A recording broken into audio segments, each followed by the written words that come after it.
welcome back to the Vet Files with Gretel Wurdack. And today we are talking with Dr. Michael Bailey, the 2025 to 2026 President of the American Veterinary Medical Association. A board-certified veterinary radiologist, Dr. Bailey earned his DVM from Tuskegee University and completed his internship in radiology residency at Michigan State University.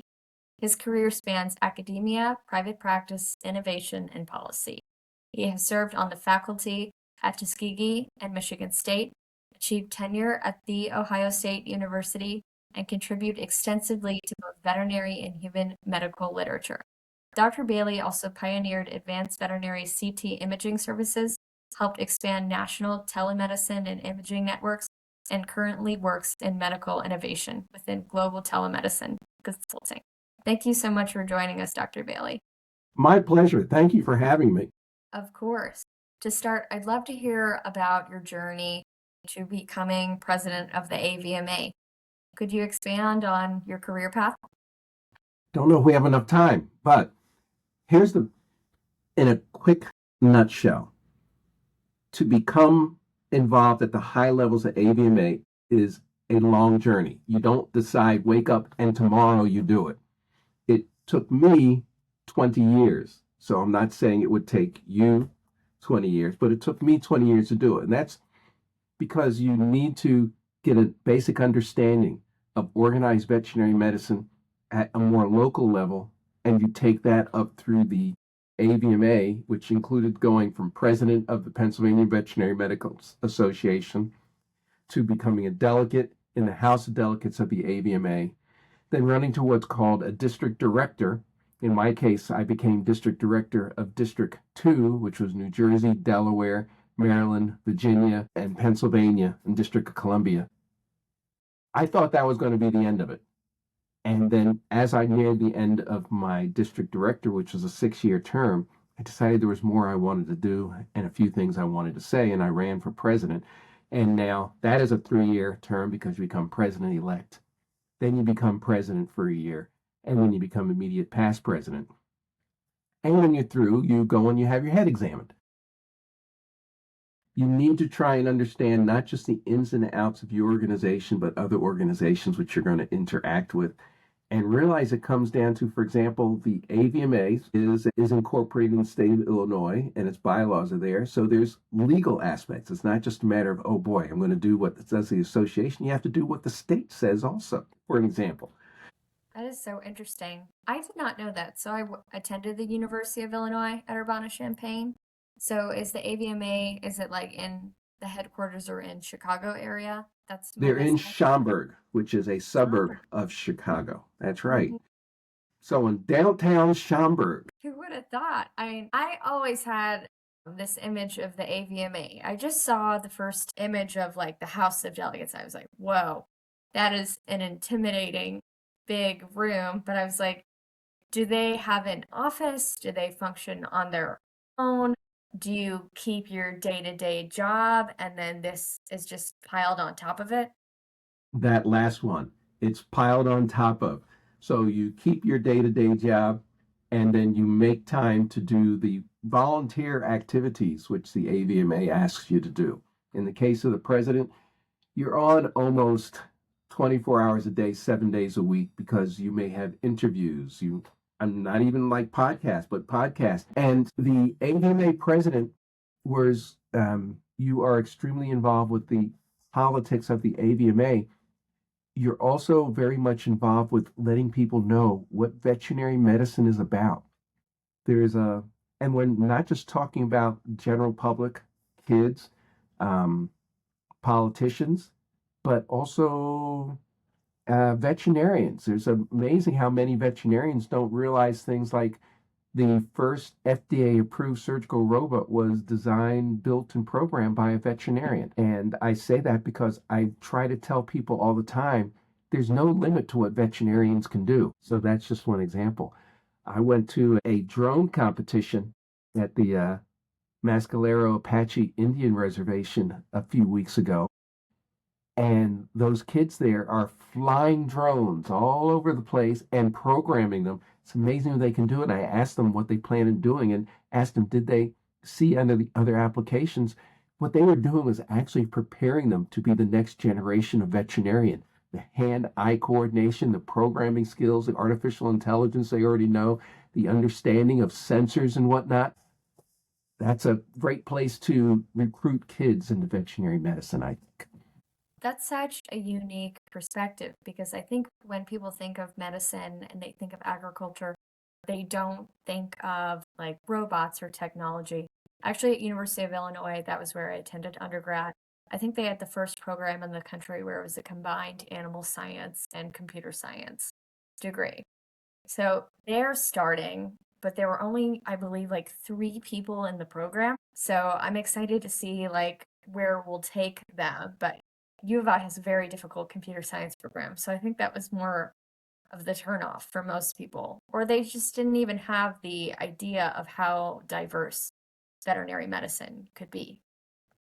Computers, when I was going through high school, computers were, you did not have them on your desk, much less in your telephone. When I went to college, I used a slide rule.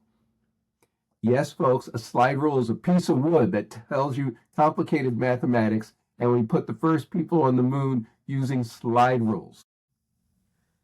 If people were to think about the fact that the power in your cell phone is more powerful than the computers they use to put the first people into space and on the moon, we're so far beyond that. Do not think of computer science as being complicated. The only people who make computer science complicated are the ones who want to keep it to themselves.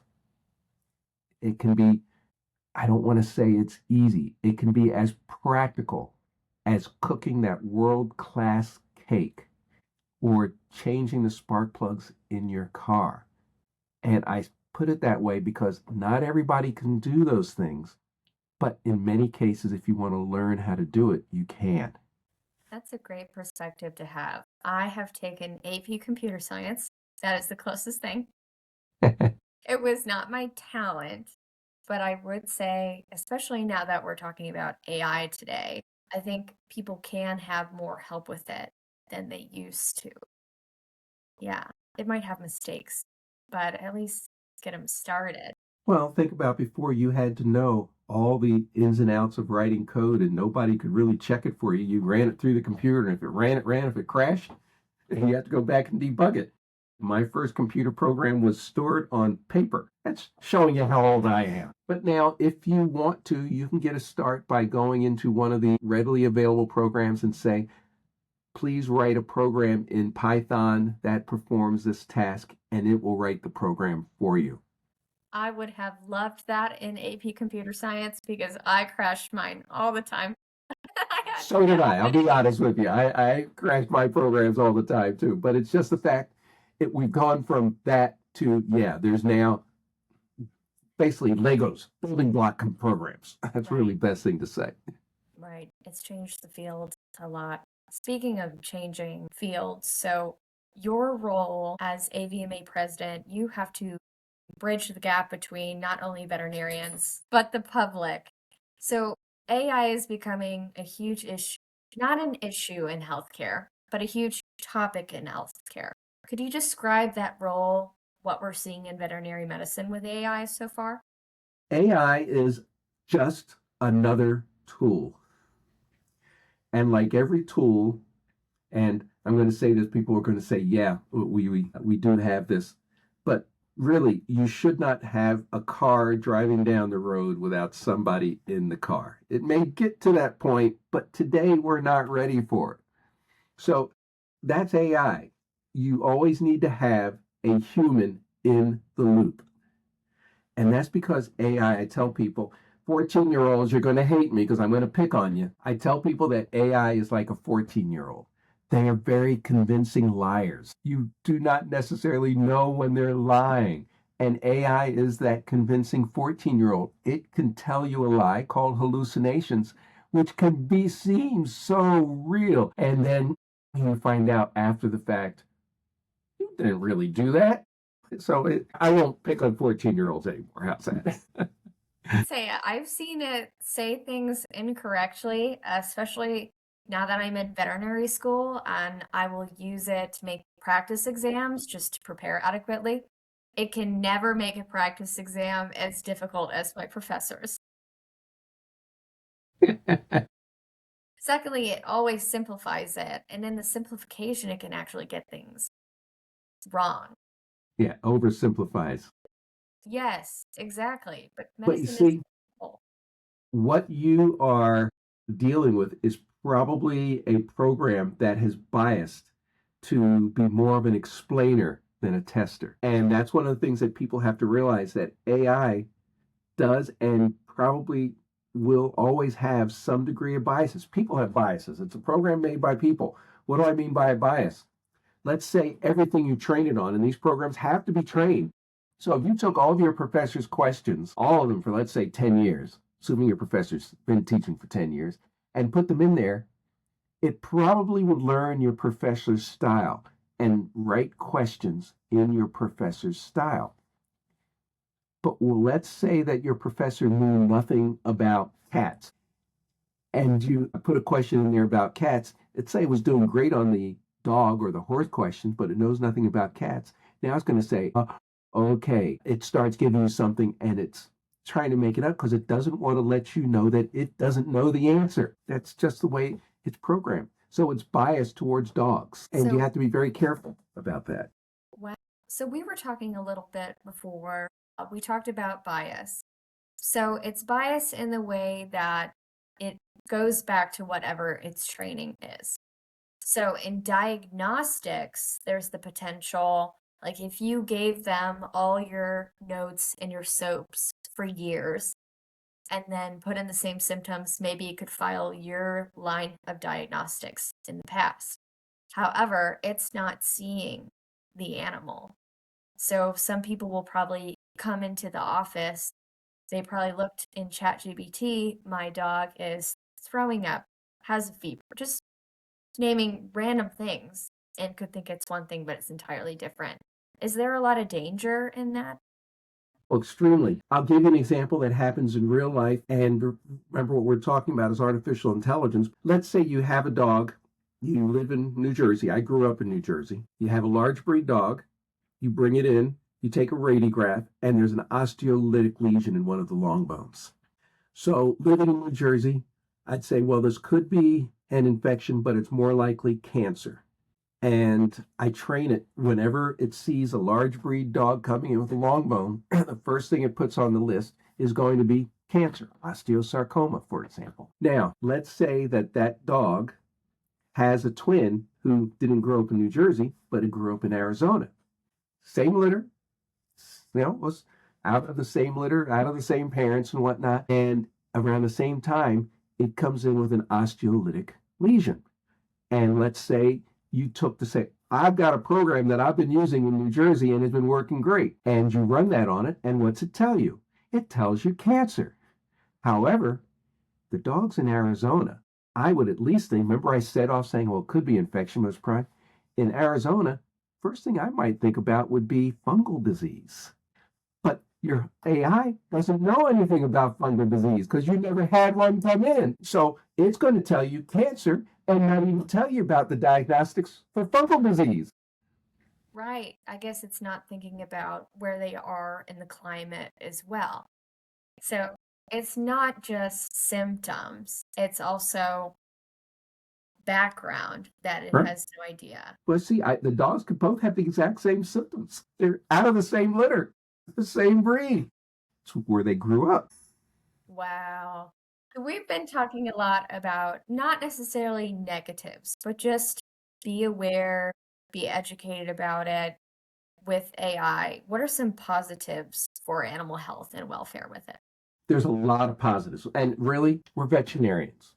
And the reason I'm bringing that up right now, if it's not obvious, is because we're responsible not just for animal health, but for human health and environmental health. Okay, so One Health.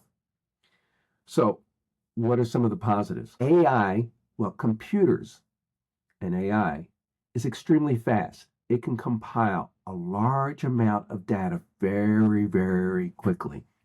So, if it is an adequately trained system, let's assume that it is, You have a dog that comes in 8 o'clock in the morning. You do your typical diagnosis. You, as being the high in demand clinician that we know that you are, will be, haven't had a chance to look at anything yet, but Mr. and Mrs. Jones are in the exam room waiting for you to come in to give them some idea of what's going on with their fur baby. And now you're looking through your AI generated report. It has taken all the data that's been coming in all day long and it's compiling it. You're looking to see if anything's missing. So when you get to the door, it gives you its top 3 differentials. Whereas if you were doing it yourself, you'd have to say, I'll call you tomorrow after I've had a chance to look through it. And you probably still would not have a chance to go through all the information. We can diagnose some diseases 6 months earlier now with AI than we could before because it takes all these subtle trending changes and whatnot and it can analyze them. And that early diagnosis, just think the pet may not be showing any clinical signs. It may just be a routine exam or even several exams because it loves trending and it's starting to see things. And let's say it's a patient that's developing Cushing's disease. If we can treat it 6 months before it starts showing any clinical signs, we may be able to prevent the chronic clinical changes that this pet is going to develop. And therefore, we now lengthen their life because they are never going to suffer from the chronic disease of Cushing's or whatever disease we want to talk about. That's what AI is going to afford us. AI is not better than a human. It is faster than a human. It still needs the human to have that critical eye. Remember I said it gives you the top 3 diagnoses. You as the human then have to sort through that and say, I agree with what it's putting as number 1. Or in this particular case, no, you didn't take in consideration that this dog grew up in Arizona and not New Jersey. So I also, when I was at University of Illinois, we talked about what you were talking about, compiling data. So watching hundreds to thousands of hours of footage. I guess in this case, it would be diagnostic data. So taking that all over the years. Is there a way for veterinarians to easily do that? Are there programs that exist now for it, or is this all in means of development at the moment? I'm going to say yes. That's not a cop-out. There are programs out there already, and they're called clinical decision systems. Most of them are in human medicine, so we have to adapt them to veterinary medicine, but there are some companies who are optimizing them or developing for veterinary medicine. And there are some programs which are just somebody's brainchild right now. But the fact is, words we used to say, once again, showing you my age, and when I started this, my hair was black.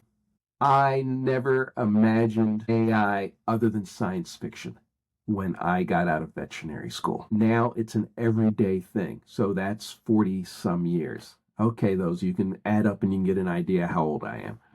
Where am I going with this is the fact that what might have taken, let's say, 5 to 10 years just to make a little change now is happening in 18 months, maybe even 6 months. So for me to say that a program may not be available today doesn't mean it can't be available in a matter of weeks or months. So what it took when I graduated from veterinary school, I was only reading about ultrasound machines. I went to internship in the residency in Michigan State, and they had to buy their first ultrasound machine because I said for me to have a residency, I have to have ultrasound. They didn't have one. CT, I wrote the first article at Michigan State, or when I was at Michigan State, on CT that Michigan State had written on a veterinary CT. And then at Ohio State, there was MRI and magnetic resonance spectroscopy. So each thing was marching on as I went through my career. So you could say I was kind of ahead of the pack. But I can also tell you from the time I went from veterinary school to residency to doing research at Michigan State, this time was getting compressed. New things were happening. And by the way, I hope everybody knows the first CT scanner was developed by EMI, who's the same company that recorded the Beatles records. So, No idea. Oh my goodness. yeah, same company. The time is compressing. What's happening, if you can think of something, you can probably get somebody to turn it around for you in a very quick period of time. So clinical decision systems are here, and I think they're going to be optimized for veterinary medicine.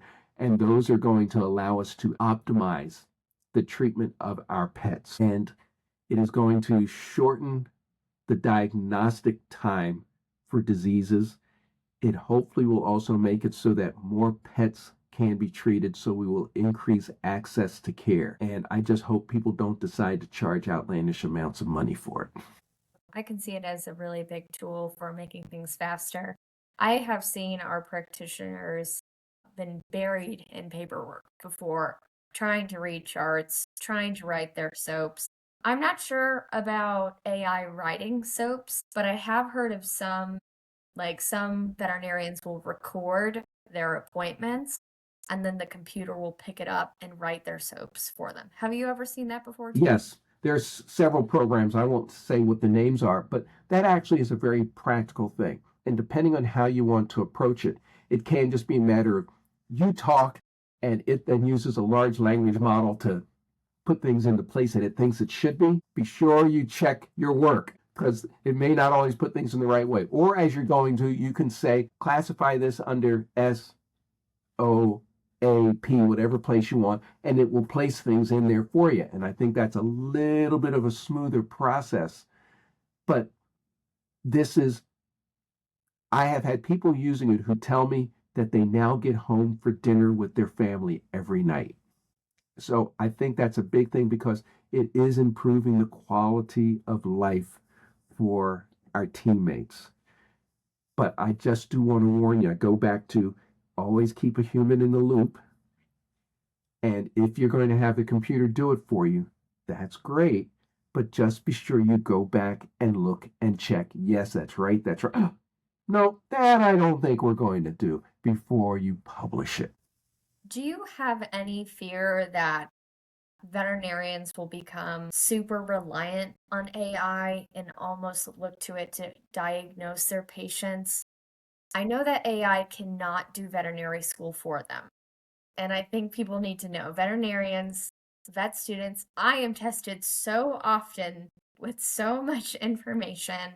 And I think the hardest part is forgetting information. It comes back, you review again, it comes back. But I would be freaked out if I typed something into a diagnostic platform and it gave me options. And I looked at it in school and I was like, oh, should it be that? But I'm leaning towards that. But is that information I forgot? First, I'll ask you a question. Do you think a veterinarian is a regurgitating machine or a critical thinking machine? I have to say critical thinking machine. Correct. Bing, bing, bing, bing. You got that answer right. What you should be trained in veterinary school is how to use your critical thinking skills. Critical thinking is so important because we cannot teach you everything. We have to be able to teach you how to use your inherent intelligence to come down when you see something you haven't seen before, to have an idea of where to go. And when I teach radiology, particularly to residents, this is the key, everybody. I tell them, when you're writing your report, the first thing you have to do is act like a compass. What do I mean there? We have north, south, east, or west. We want to send the person in the right direction. So your critical thinking skills are trying to help you get your compass right as far as north, south, east, west. Now, there's a big sector in that pie as to where you can be in there. But if you're going in the right direction, then you have time to refine your information to sort of the GPS coordinates. But if you're supposed to be going east, but you're really going west, there's a big difference between the Atlantic Ocean and the Pacific Ocean. So we don't want that. So your critical thinking skills first help you go in the right compass direction, and then you're trying to use those critical thinking skills to figure out how you refine it to come down to the GPS coordinates. If you depend too much on AI, you will lose those critical thinking skills. And I'm not lying about that. GPS, what we have in our cars, they say is causing the portion of the brain on directions to shrink because so many people depend on GPS and not their ability to know directions. Same thing will happen if we depend too much on artificial intelligence. That's true. I have never been able to successfully actually read a map. I think if you dropped me somewhere, I could not find my way home, Yeah. which is terrifying. Well, wouldn't you rather to know that you were going in the right compass direction than the opposite one? Exactly, exactly. I don't want to lose it for veterinary medicine at all, even though I think people look at it and they look at these programs and they're like, well, it's a computer. Shouldn't it be smarter than me? Doesn't it know more than I could ever know? And that's exactly what the computers want you to think. Exactly. The Germany. computers will take over the world if we let them. And guess what? I love computers. I love artificial intelligence. They're not taking over my world. No, exactly. It can't replace veterinary medicine because we're the compass, as you say, to where we should be going if we're going in the right direction. But we can use it as a resource to, make our days go faster, write our notes faster, and then maybe grab information that we otherwise wouldn't have put together because there are hundreds of patients a year, hundreds of cases. We're not going back and referencing all their old numbers and diagnoses. Exactly. Trending, the following of subtle changes. Just think about heart disease. Rottweiler, Doberman, King Charles Spaniel. And if you start following their heart size early on and the heart size stays normal, you might have less concern. But if you start seeing the heart size getting bigger and bigger, I mean subtle, but yes, constant change, then you're going to say, I think we need to send Fluffy or Fido or whatever your pet's name in and have a check and say, you can give people and say, in the next 6 months, I would like to see an echocardiogram. What's that do? It means instead of the clients having to figure out where to get the money it's going to cost for an echo in the next 12 hours, they have 6 months to plan on this expense. That will have such an impact on improving the care of our pets because the clients won't say, I can't afford it. Not necessarily, at least. They might say, okay, I can put a few dollars away each week so that our pet here can get their echo here in 6 months. So that's one of the ways it can help. It can help us plan for medical procedures that are necessary. That goes into my next question, actually. It was about how could AI help with veterinary care in underserved communities as well? So, adding more time to the table, can you think of anything else? Are there any programs that could help people who could maybe not afford veterinary care? Well, if we'll start off with the fact that by us becoming more efficient, we can see more pets. And part of the efficiency of any business, because remember, we're talking about veterinarians are small business owners. How can we make it so that veterinarians' margins are better? And you have basically three ways that you can improve margins. You can increase the price, you can decrease the cost of what it is you purchase, or you can make what you do more efficient. So if we can make things more efficient, you don't have to raise the price or go to a cheaper product. So by doing it, hopefully veterinary medicine will become affordable and reachable to more people. And you'd be able to see, instead of seeing one patient every 15 minutes, you will feel comfortable seeing a patient every 10 minutes. Notice I said comfortable because I'm not trying to cram people in there. But part of that's efficiency. And you already brought up the scribe in the exam room. That's one of the ways so that when you're through with the exam, everything has been scribed. All you have to do is check it over. And that includes, let's say you have a pet who came in with a GI upset and you figure, let's try a bland diet on them. You can also say, please include bland diet in release documents. It's already done. So it can make it so that veterinary medicine can be more efficient and therefore available. Also, the diagnostic tools. Let's say as long as your clients will accept this, let's say the pet is scanned as it comes in the door, and you just know your pet has been rubbing their eyes and whatnot, but your pet was scanned when it came in the door, and the AI program's putting in here, these are things we might consider this pet, and glaucoma is one of them. So before you even go in the room, you're considering the fact that this pet may have glaucoma. So you can now have the appropriate tests. You can more efficiently bring it done. You probably can even have it so that somebody in your veterinary team, your veterinary technician or technologist can actually do the ocular pressures for you. So when you come in there and say, okay, we see what the problem is. You're looking at the red eyes, and we've confirmed your pet has glaucoma, but it's early enough where we can do something. We're going to try and bring the pressures down medically. So that's one of the ways. And I'm not talking about science fiction. I'm talking about the tools that are available today, but we need to get them in the hands of veterinarians. I do not feel that a virtual VCPR is ready today. But imagine we have a pet who may have a cardiac problem or even a seizure problem, and you have a body sensor on them so that the family knows there's a sign that Fluffy is having a problem right now. We need to get them in. Or you may even get a call from your veterinary team saying, we're noticing that Fluffy's having cardiac arrhythmias, and why don't we schedule you for an appointment tonight if that's good for you? And the client may say, can we do it tomorrow morning? From what we're seeing right here, Fluffy's doing good, but yeah, come on in tomorrow morning. We'll have a spot for you. So you see that veterinary health care team is using that AI and that transponder system, and the family's good because they know now that everybody's going back to the office for work, their pet is still being observed even when they're not there. I think I've heard of that a little bit in large animal medicine. So they'll have cattle swallow, it's like a massive pill, and it just sits. You know what I'm talking about? Yes. I've heard there is a name for it. Dairy- What is that?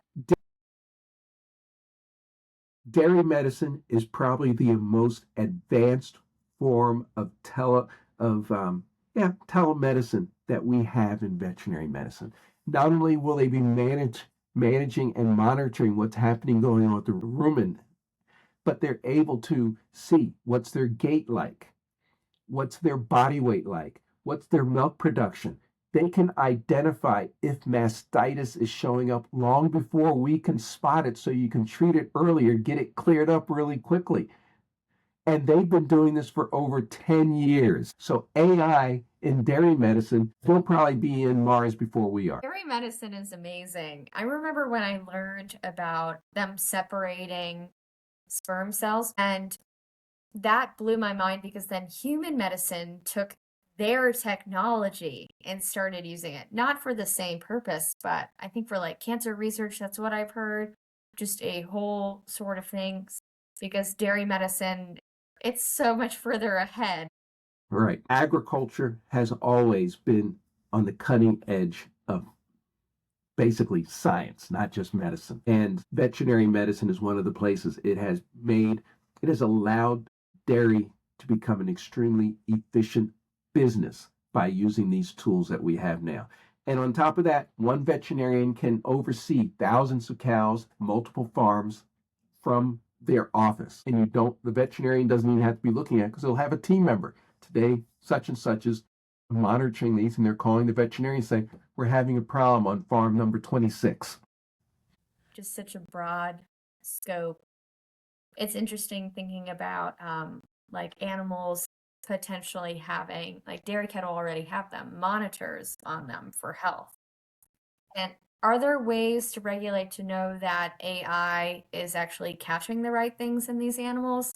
Or I guess that's where the veterinarians come in. That's where the veterinarians coming in. We have to be sure that somebody's checking and say, yes, this looks reasonable, or this data is going askew. Even there's a new disease showing up or something's not right being picked up. So you've heard me say it at least twice already today. I'm just going to go back. Keep the human in the loop. I mean, I'm a radiologist. We use AI to help diagnose things. But here's the thing. Human medicine is spending hundreds of millions, if not billions of dollars to develop artificial intelligence. Veterinary medicine, we're spending hundreds of thousands, maybe millions of dollars to develop it. So it's not parity in what's being spent. But in human medicine, we cannot have an algorithm, say, examine the brain, another algorithm examine the skull, another algorithm examine the heart and the body. So an algorithm for each body part.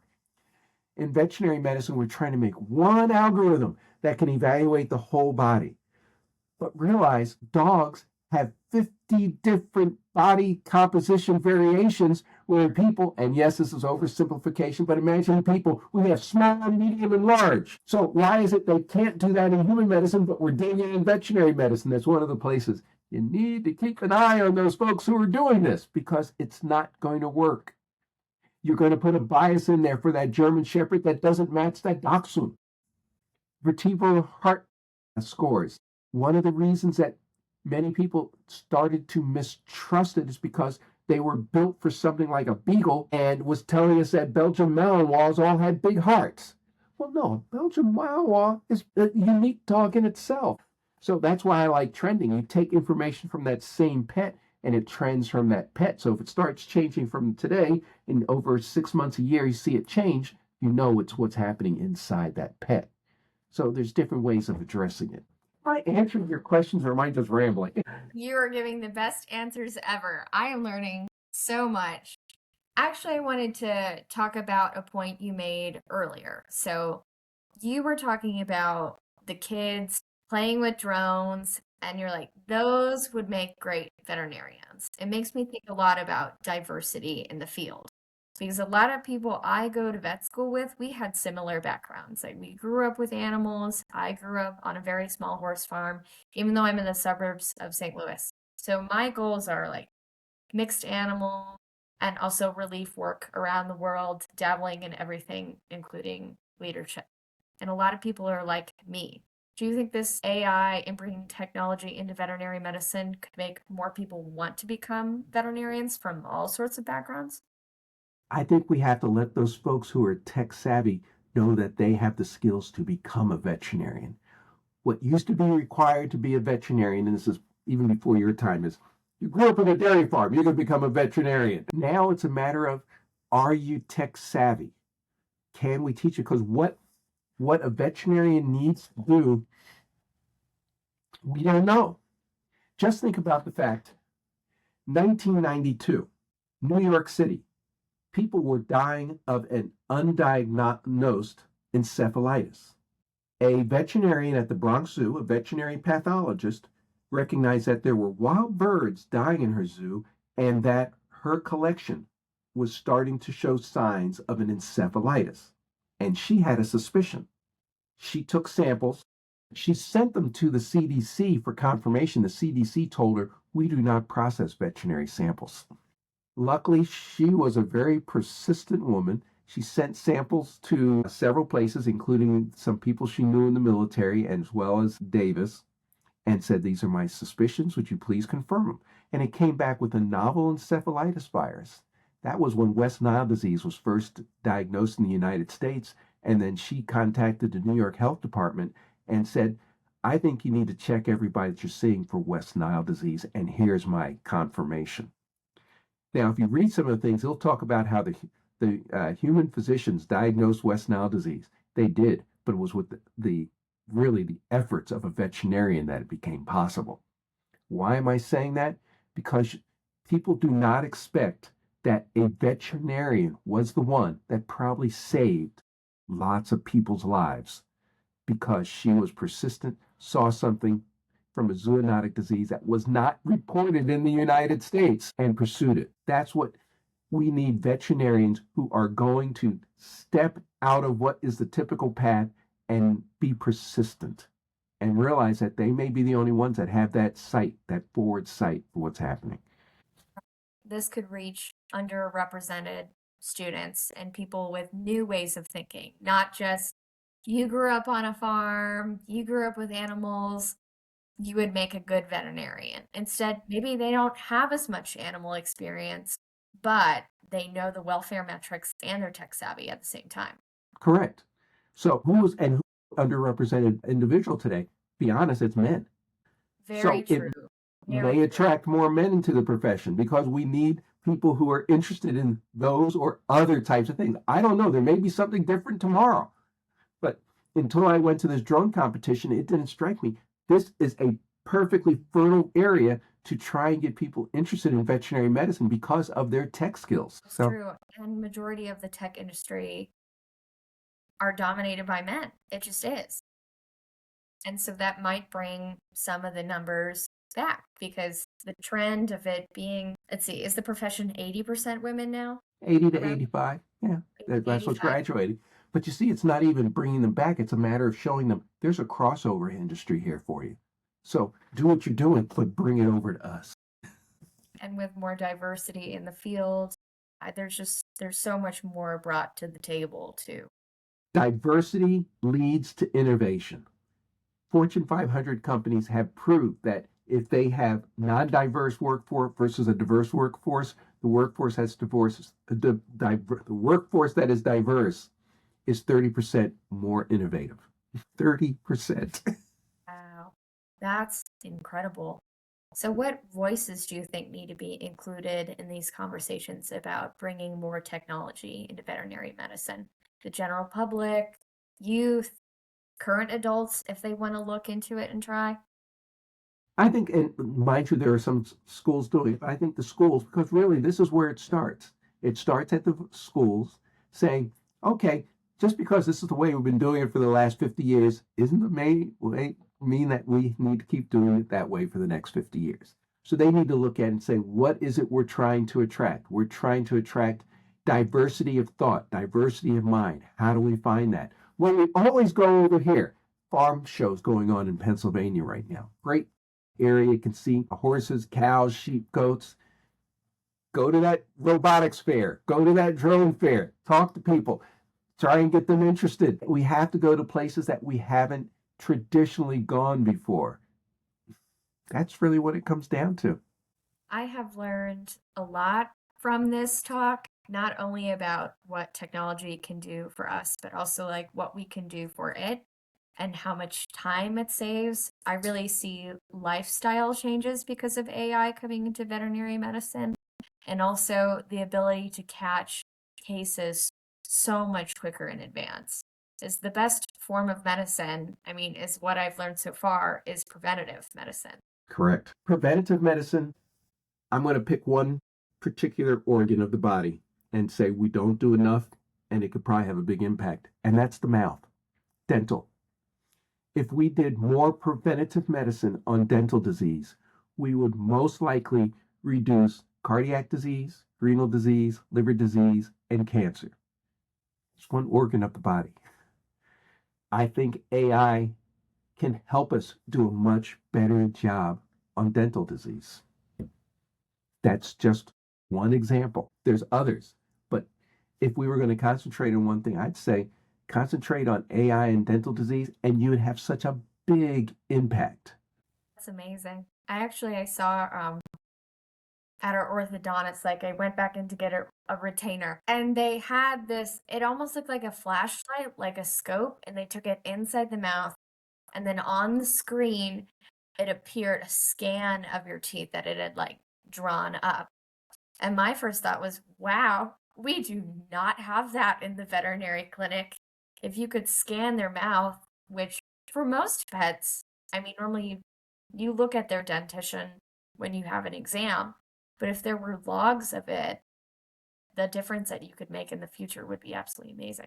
Yeah, but realize that most of your dental disease is subgingival. So if we can have a radiographic examination of the roots, the subgingival portion of the teeth, and had AI do a quick evaluation, that's what you want to follow. And then set up a good hygiene program so that pet who now is living to 10, 12, maybe 15 years may be able to live to 15, 18, 20 years of age. And we need to remind people that we do have a lot of pets. Just think about the African gray parrot, who I've had one who's been passed down through 3 wills. But we want our pets are a vital part of our family, and we probably go through multiple pets in our family just because their lifespans have been shorter, and should I say shortened. And I think there's things we can do to make it so that they do have a longer, healthier life. And I know that technology is part of what's going to do it. So I have one last question for you. What do you hope to see in the future of veterinary medicine and AI technology, or just in the field in general? And how do you do that as AVMA president? Big question and a short time to answer it. Well, we've kind of been hitting it. Diversity. If we can help everybody understand that their uniqueness can contribute to the healthcare of the world, because I've already said how veterinarians are so important in One Health. And remember, we've been talking about medical practice, but veterinarians are so important in public health. They're important in research. I'm hoping that we can use AI so that we can reach out to more people and help everybody know how important they are. I have 6 months left in my presidency and total 18 months left on the AVMA board of directors. So I'm doing everything I can to be a loud voice. But there's so much that we all need to do. And part of that is, it's like the reason I went to the reservation was I wanted to know what they're doing and how we can interact with them. Not how we can necessarily give them something, but how what they're doing can give us. And that's when, I'll be honest, I learned something about what kids are into today. And, every time I say kids or youngsters, I say, oh my God, how old am I?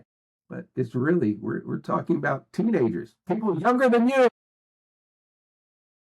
I know, I'm 23. I still feel like I'm 16, but I'm not. I'm an adult. I'm not convinced yet. You continue to think that you're 16. That's great. But what I'm saying is, we need to use technology to reach people of all ages. So it's not just the 16-year-old, but it's the 60 or the 90-year-old. Technology can help us to do that. And in doing that, we can help healthcare be more available to the general public. That's amazing. Uh, I am very excited for your last 6 months of your presidency. I am sad that I only got to meet you in your last 6 months, but I am sticking around with SABMA for a while, so hopefully I'll get to see you at a lot. I'll just say to the podcast, thank you all so much for listening to the amazing Dr. Bailey, AVMA president. I certainly have learned a lot, and I hope you have too.